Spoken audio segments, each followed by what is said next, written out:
So ayan mga kapatid, isang umaga kasi tayo nag-update dito mga Elroy mix diyan, no. So ito na lang po ang tinatapos ngayon. Kita natin, ayan. So itong manhole at papunta diyan sa pader, close talaga yan. So nakita natin may mga mga ito na lang na area dito. Yan, no? Manhole, i-close yan diyan. Doon na sa unahan. So ipinagpatuloy itong pader. Ayan, para madugtong po doon sa ano. Ayan, dito naman silbing ginagawa nila ng daan. Pero according sa pag-update natin, talagang i-close yan. At doon sila sa likod, no, ng pader, dadaan po yung mga residente doon sa unahan. Ayan, no, nakita natin. Diyan sila lulusot. So close yan. Ayan, so patuloy yung pag-file nila. At dito naman mga kapatid, nakita natin talagang may mga barangay tanod, no. Shifting daw ito, pagkatapos ng barangay tanod, may CCTM na naman, no, magbabantay dito para maano. Ayan, nakita natin. So dito naman na part, ayan, so medyo magulo pa ay dahil may ilalagay pa silang gutter dyan, no. So according sa pagtatanong natin mga kapatid, so itong area dito, lalagyan pa yan ng gutter, no. So doon naman sa unahan, yung bakante na hindi yan na isemento, yan po daw ay may gagawin po dyan yung DOTR.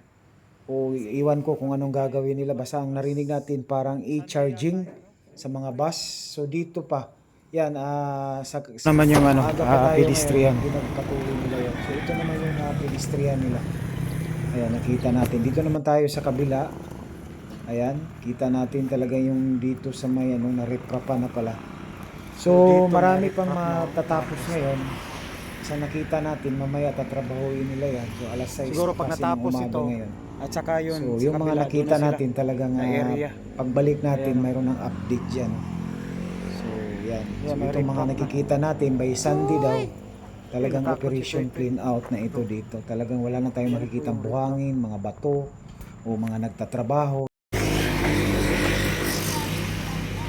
So dito, close na siya. Close na siya. So tuloy-tuloy pa rin yung pagtatrabaho nila dito. Ayan, close na yan dyan, no. Yan po yung update, no. Ay close na nila yan. So yun po yung daan, wala na talaga mano kasi ginalagyan kasi ng retaining wall, oh. Elroy mix. Sa ngayon, ito na lang mga kapatid yung tinitira dyan, no, mga Elroy mix. Ayan, so papunta po yung pader dito. At saka doon sa gilid, dadaan yung mga residente. May unahan kasi dyan, so i-close yan dyan, o yan, yung manhole, i-close yan dyan. Dito sila lalabas, bibigyan sila ng daan. So ayan, pag natapos ito, operation clean out na. Yan na lang po yung tinitira nilang yon ngayon. As of June 23, no, maaga tayo nag-update. Elroy mix, no. Mga I think nasa 6:30 AM tayo. Ayan. So pagkatapos ng filing nila, i-finish yan, tambakan, gawin ito ng sidewalk din. So ito na lang yung hinihintay natin para totally clean out na. Wala na tayong makikitang mga basura, mga magulo, mga buhangin, mga bato-bato. So after matapos ito by Sunday daw, no, June 28, no, talagang i-update natin ito mga kapatid. Talagang wala na tayong makikitang mga nagtatrabaho. So ayan, dito na part, no. So lalo na dyan sa unahan, no, dyan sa mga bang house. So lahat ng mga trabaho talagang tatapusin talaga yan. At dito naman umpisa nung na-open itong 4 na lanes, wala nang mga dito, mga right turn, left turn. Ayan, oh. So kung galing ka ng Coastal Road, pagpalabas mo dito, pwede ka na straight papuntang Ruas Avenue. So galing doon, kung galing ka naman ng Magsaysay, pwede ka na mag-left turn, no? Ang bawal lang dito, no U-turn. Kita natin. No U-turn. Ayan o, no U-turn. Ayan o, no U-turn. So talagang o, kita natin o. Diretso-diretso na. Wala nang ano dito. Ibang kung galing ka ng Magsaysay, pwede ka na diretso left turn. Tapos kung galing ka naman palabas ng Coastal Road, papunta ng Rojas, pwede ka na diretso. Wala na. Inalis na yung ano dyan, mga signage dyan. O, kita nyo.